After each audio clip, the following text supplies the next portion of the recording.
मैया लाल की सांवरिया संकारिणी।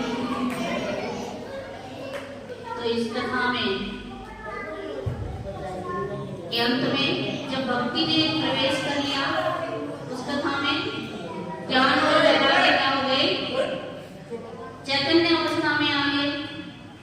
उस समय भगवान भी अपने धराधाम से आए और उनके साथ में सभी देवी देवता भी साथ में आए।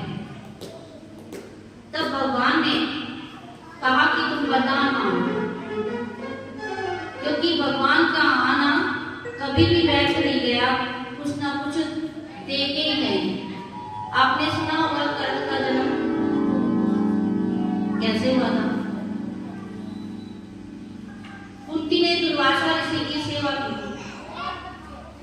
और दुर्वासा ने उनको कहा था कि आप सूर्य से जो कुछ मांगेंगे तुम्हें मिल जाएगा।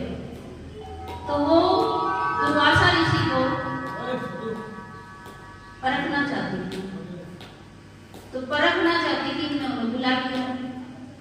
अब बुला लिया तो सूर्य देव ने कहा कि बताओ देवी किसलिए बुलाया।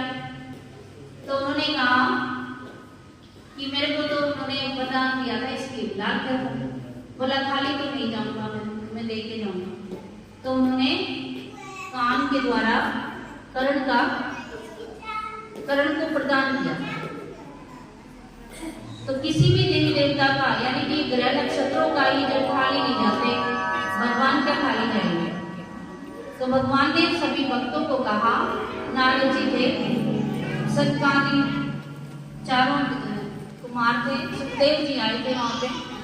तो इन सब ने भगवान से कहा कि जब जब धरती पर इस प्रकार की कथा हो तो उस कथा में आप जरूर आए।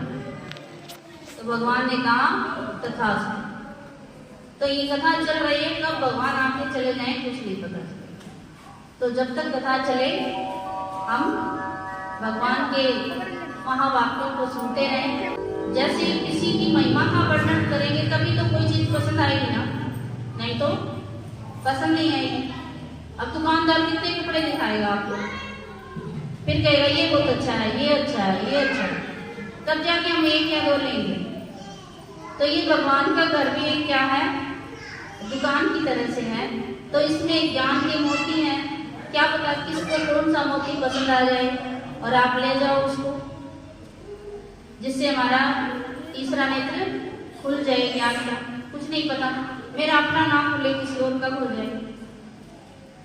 तो ये ज्ञान प्राप्ति के लिए एक हमारा आधार है। इसमें एक कथा आती है गोकर्ण आख्यान के नाम से। तुंगभद्रा नदी के किनारे पर एक नामदेव नाम का ब्राह्मण रहता था और वो बहुत ही सदाचारी था। भगवान का भक्ति खूब करता था, खूब धन उसके घर में था, फिर भी वो भिक्षा कान स्वीकार करता था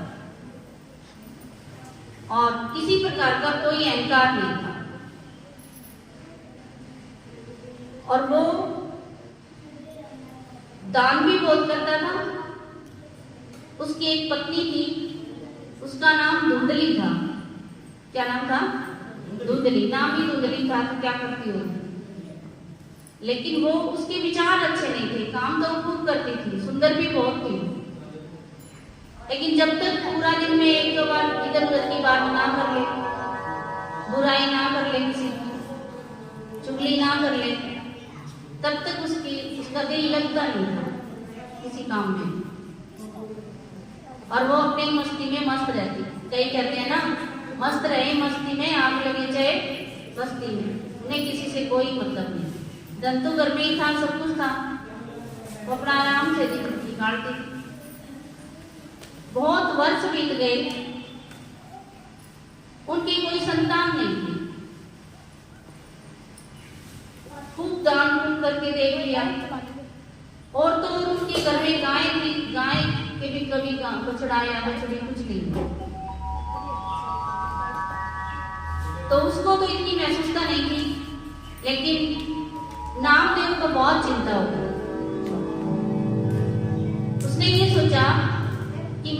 धन कमा रहा हूँ, उसको यूज करने वाला कोई नहीं है, तो मुझे क्या करना चाहिए?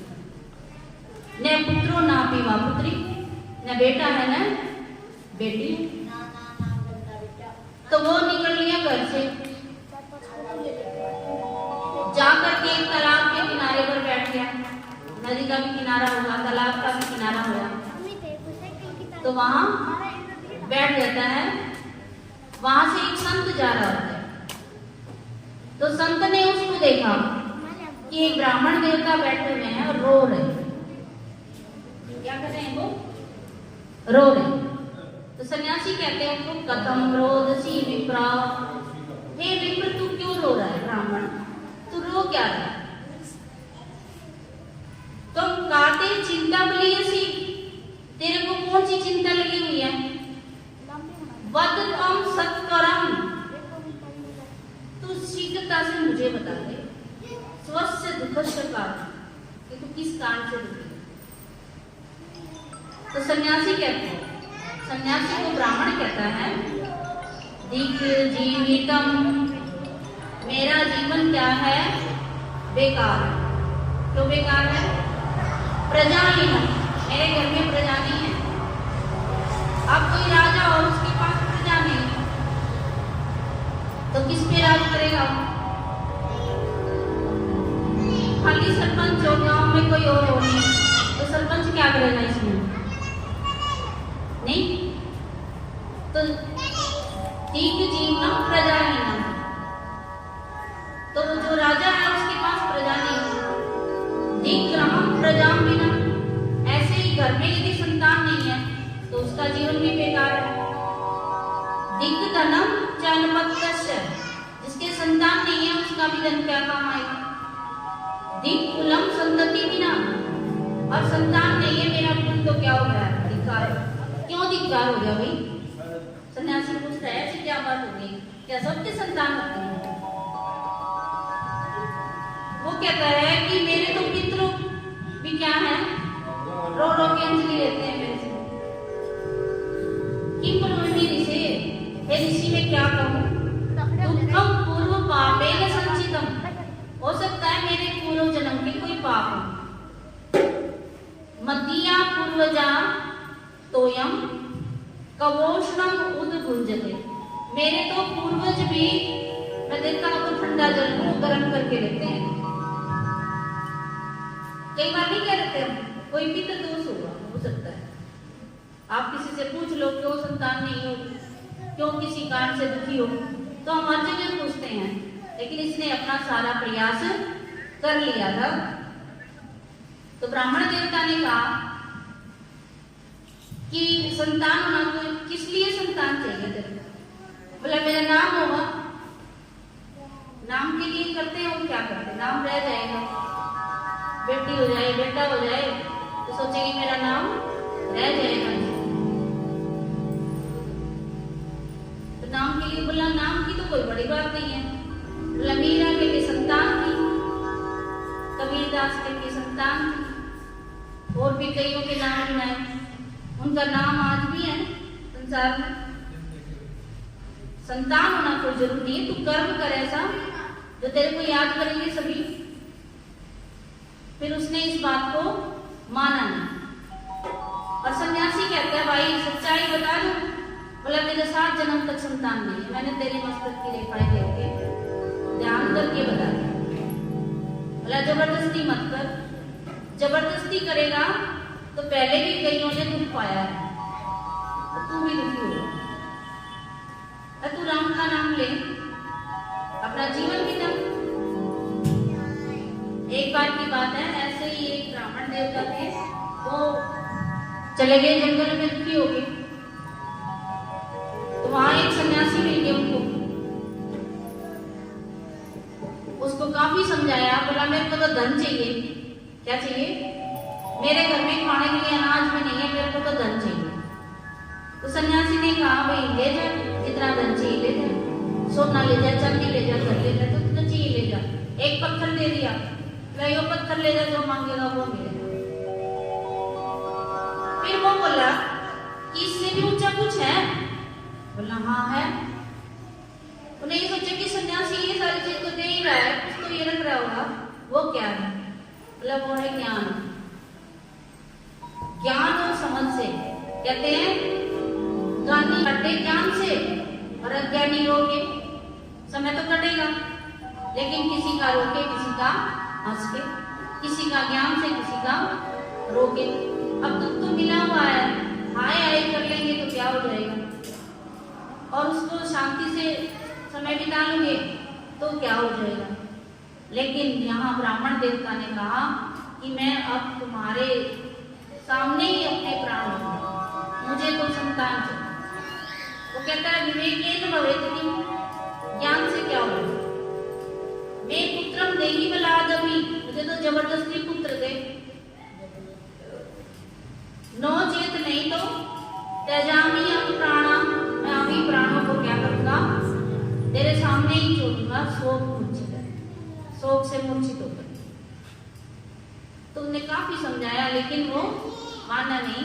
तब सन्यासी ने एक फल दिया उसको, बोले जाके फल अपनी पत्नी को दे देना, उसको दे देना।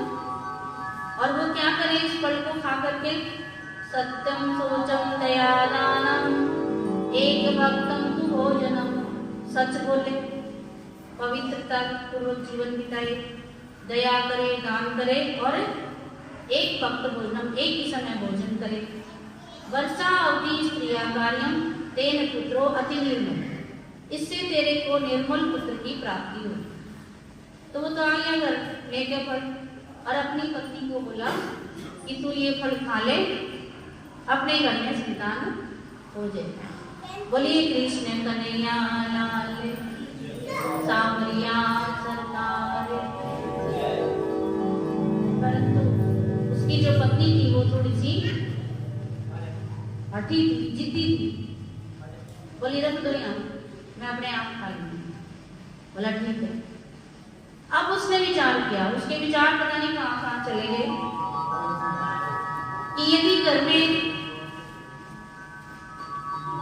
मैं गर्भिणी हो जाऊंगी तो क्या हो जाएगा।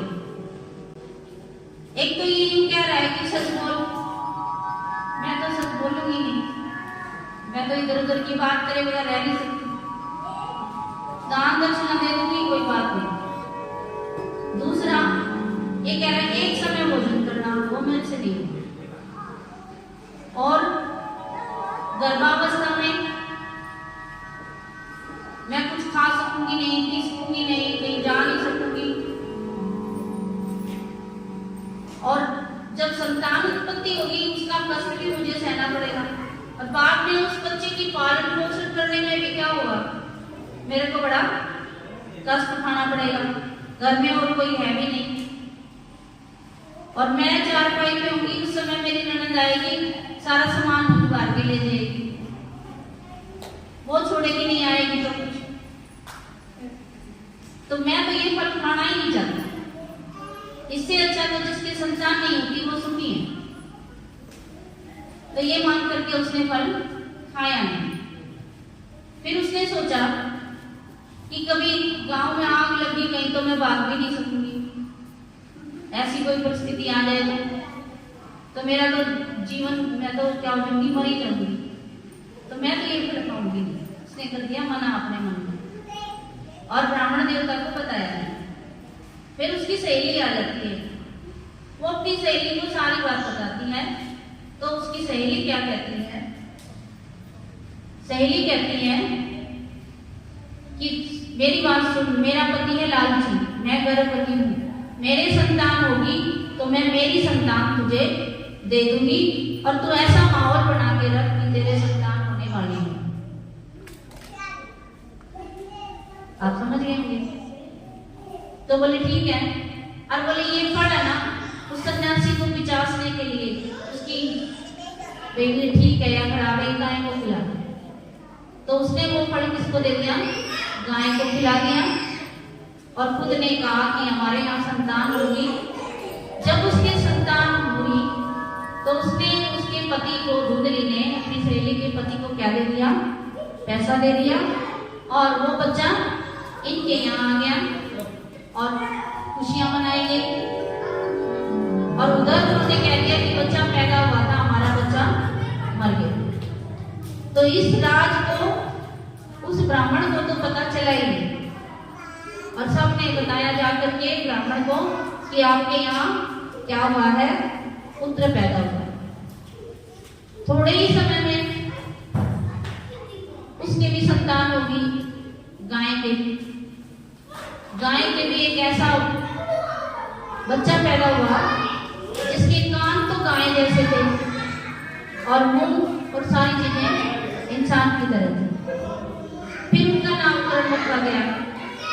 नामकरण है, गाय के जो बच्चा हुआ था उसका नाम गोकर्ण, और इनके जो संतान हुई थी उसका नाम धुंधली नाम था ना, धुंधकारी रखा गया। इसका नाम क्या रखा गया? धुंधकारी और गोकर्ण। अब सारे गांव में चर्चा फैली कि इसके तो दो बेटे हो गए, गाय का भी बेटा हो गया और खुद के भी हो गया। क्या तो संतान हो ही नहीं रही थी, क्या इतनी संतान हो गई? तो देखिए, जब लड़का पैदा होता है हमारे घर में तो हम क्या करते हैं? थाली बजाते हैं कि लड़की पैदा हो जाए तो कहेंगे पत्थर आपड़ा। चाहे वहां बेचारी दिन में पैदा हो जा तो भी यूं कहेंगे कि पत्थर आपड़ा। और लड़का रात में भी हो जाए तो रात में भी थाली बजाएंगे, चारों तरफ फोन उड़का देंगे। और लड़की पैदा हुई तो कहेंगे ना बताइए नारायण देव उसका जी दुखी हो जाता। तो बेटा बेटी भी क्या है, हाँ थोड़ा सा अंतर समझते। तभी किसी ने भजन गाया, बेटे का सम्मान जगत में, बेटी का कोई मान नहीं, दुनिया वालों मुझे बता दो, बेटी